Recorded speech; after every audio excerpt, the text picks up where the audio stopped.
Hi friends, welcome back to my YouTube channel trader Kaur. आज मैं आपके साथ 5 स्टॉक शेयर कर रही हूँ जिनमें आप अपनी एंट्री प्लान कर सकते हो। बट शेयर करने से पहले मैं एक डिस्क्लेमर देना चाहूँगी कि ये सारे स्टॉक एजुकेशन पर्पस के लिए हैं। आप अपने एंड से ज़रूर एनालिसिस करें और अपना रिस्क और मनी मैनेजमेंट करके ही इनमें ट्रेड लें। ये मैं आपको सिखा रही हूँ कि मैं जैसे काम करती हूँ, जैसे मैं चार्ट पैटर्न ढूंढती हूँ, जो मेरी स्ट्रेटजी है उसके अकॉर्डिंग, क्या पता ये आपके लिए वर्क ना करे। तो आप क्या करो, यहाँ से सीखो, फिर स्टॉक को एनालिसिस करो, उसके बाद ही अपना ट्रेड प्लान करो और उतनी क्वांटिटी ही बाय करो जितना रिस्क आप ले सकते हो। ठीक है।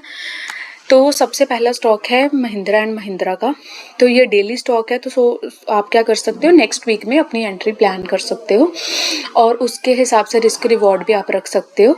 नेक्स्ट वीक में एंट्री प्लान करो, आने वाले कुछ वीक्स में आपको इसमें अच्छा रिटर्न देखने को मिल सकता है। ठीक है। सबसे पहला स्टॉक है महिंद्रा एंड महिंद्रा का। डेली टाइम फ्रेम देख रही हूँ। ठीक है। मेरी स्ट्रेटजी के अकॉर्डिंग सबसे पहली चीज़ होती है कि RSI की वैल्यू अबव 70 होनी चाहिए। तो यहाँ पे अबव 70 है, तो ये स्टॉक को मैं कंसीडर कर रही हूँ।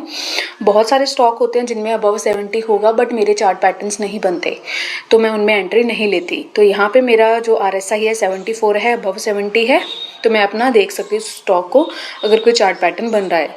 तो यहाँ पे देखो, लास्ट 5 दिन से ये कंसोलिडेशन फेज में था और आज इसने इसका ब्रेकआउट दिया है। तो मैं क्या कर सकती हूँ, ब्रेकआउट कैंडल की क्लोजिंग पे मैं अपनी एंट्री प्लान कर सकती हूँ।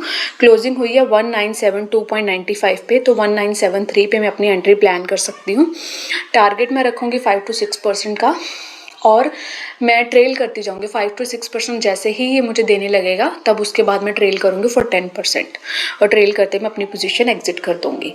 स्टॉप लॉस मेरा रहेगा इस कैंडल का लो, जो कि 1930 है। कभी भी हम सेम लो नहीं रखते, तो मैं 1-2 पॉइंट या 3 पॉइंट इसके नीचे ही लो का स्टॉप लॉस रखूँगी। ठीक है। तो ये पहला स्टॉक है महिंद्रा एंड महिंद्रा का। दूसरा स्टॉक है टाटा मोटर्स का। ये मैंने पहले भी आपको 1-2 बार रेफ़र किया है। 2-3 दिन पहले भी मैंने बताया था कि जो टाटा मोटर्स का स्टॉक है ये एक रेजिस्टेंस लेवल को टच कर रहा है। तो लास्ट टाइम इसने इस रेजिस्टेंस को ब्रेक किया था, तब मैंने एंट्री का बताया था, तब एंट्री बताई थी 963 के आसपास। तो उसके बाद 2 दिन मार्केट में डाउनफॉल आया, तो ये अपना यहाँ तक आया। स्टॉप लॉस इसका ये रहता 935 के आसपास का। तो आज फिर से इसने उसका ब्रेकआउट दिया है, हाई का ब्रेकआउट दिया है, तो यहाँ पे आप अपनी एंट्री प्लान कर सकते हो। ठीक है। क्लोजिंग पे एंट्री प्लान कर लो। वैसे तो काफ़ी ऊपर चला गया है, तो थोड़ा कूल डाउन होने का वेट कर लो, ऐसा आप अपनी एंट्री प्लान कर सकते हो और स्टॉप लॉस ये रहेगा। टाटा मोटर्स अच्छा शेयर है, इसमें आप कुछ क्वांटिटी बाय करके रख सकते हो। तो पर सबसे पहले अपना एनालिसिस ज़रूर कर लेना। मैंने यहाँ पे एंट्री बताई थी, बट लास्ट 2 डेज से मार्केट नीचे ही आ रही थी, स्टॉक नीचे ही आ रहा था, तो यहाँ पे मैंने एंट्री नहीं ली। और आप अभी जैसे आज ब्रेकआउट हुआ है तो आप अपनी एंट्री ले सकते हो और अभी RSI के वैल्यू भी अबव 70 है। ठीक है। तीसरा स्टॉक है रेणुका। ये थोड़ा सा रिस्की स्टॉक है। अभी इसका करंट प्राइस चल रहा है 46.45, तो RSI भी कुछ खास अच्छा रिस्पॉन्स नहीं दे रहा। बट हम क्या कर सकते हैं, हमें क्या इसमें, मेरा क्या रीज़न है ट्रेड प्लान का। तो अगर आप देखो, यहाँ पे डबल बॉटम पैटर्न बन रहा है डेली चार्ट पे। ये डेली चार्ट है, डबल बॉटम पैटर्न बन रहा है डेली चार्ट पे। ठीक है। मैंने ड्रॉ कर दिया, ये पहला बॉटम है, ये दूसरा बॉटम है। अगर दूसरा बॉटम आप ध्यान से देखो, ये वाला, तो इसका लो कितना है, लो है 45.25 का। तो आप मतलब लगा लो 44 का आप स्टॉप लॉस मान के चलो, इससे 1 पॉइंट नीचे का। और इसको अगर आप ये लास्ट 2 कैंडल्स देखो ना, जो लो लगा रही हैं, ये एक काइंड ऑफ बुलिश हरामी पैटर्न भी बन रहा है। इसके हाई ब्रेकअप पे हम अपनी एंट्री प्लान कर सकते हैं।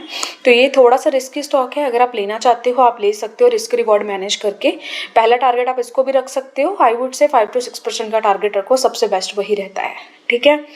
तो ये वही लोग लें जिनको कॉन्फिडेंस है, वही लोग अपना इसमें ट्रेड प्लान कर सकते हैं। वैसे ये स्टॉक थोड़ा सा रिस्की है। ठीक है। तो इसके बाद हमारे पास आता है टाटा मोटर्स DVR। सेम ही पैटर्न है, यहाँ फिर इसने रीटेस्ट लिया, अभी फिर से कैंडल का ब्रेकआउट दे रहा है, तो यहाँ पे आप अपनी एंट्री प्लान कर सकते हो। टाटा मोटर्स जैसे सेम ही पैटर्न है और 70 से अबव RSI है, तो आप अपनी एंट्री प्लान कर सकते हो। अच्छा रिटर्न देने की कैपेसिटी रखता है। ठीक है। ये 4 हो गए। 5वां लास्ट और लास्ट स्टॉक है इंटेलेक्ट का। तो स्टॉक है, ये डेली चार्ट पे मैं देख रही हूँ, RSI अबव 70 है। ठीक है। लास्ट जो रेजिस्टेंस है उसको ब्रेक हुआ है, उसकी क्लोजिंग पे हम अपनी बाय कर सकते हैं। ठीक है। यहाँ पे अभी यहाँ भी कुछ खास नहीं था, यहाँ क्लोजिंग ऊपर हुई है तो इसकी क्लोजिंग पे मैं बाय कर लूँगी और इसका लो का थोड़ा सा नीचे या इस कैंडल का हाफ में स्टॉप लॉस रखूँगी और 5 to 6% में अपना टारगेट रखूँगी और 3% का स्टॉप लॉस रख के मैं उसको ट्रेल करती जाऊँगी। ठीक है, तो ये कुछ स्टॉक्स हैं, आप नेक्स्ट वीक में एंट्री प्लान कर सकते हो, इनके बेसिस पे ट्रेड कर। कुछ भी डाउट हो आप कमेंट कर सकते हो। अगर एजुकेशनल वीडियोस चाहिए तो आप मुझे बताइए और इन वीडियोस से आप सीखो, मतलब जैसे मैं चार्ट पैटर्न ढूंढ रही हूँ, कौन कौन से स्टॉक में अच्छे से सीखो, फिर आप ट्रेड प्लान करो। Thank you.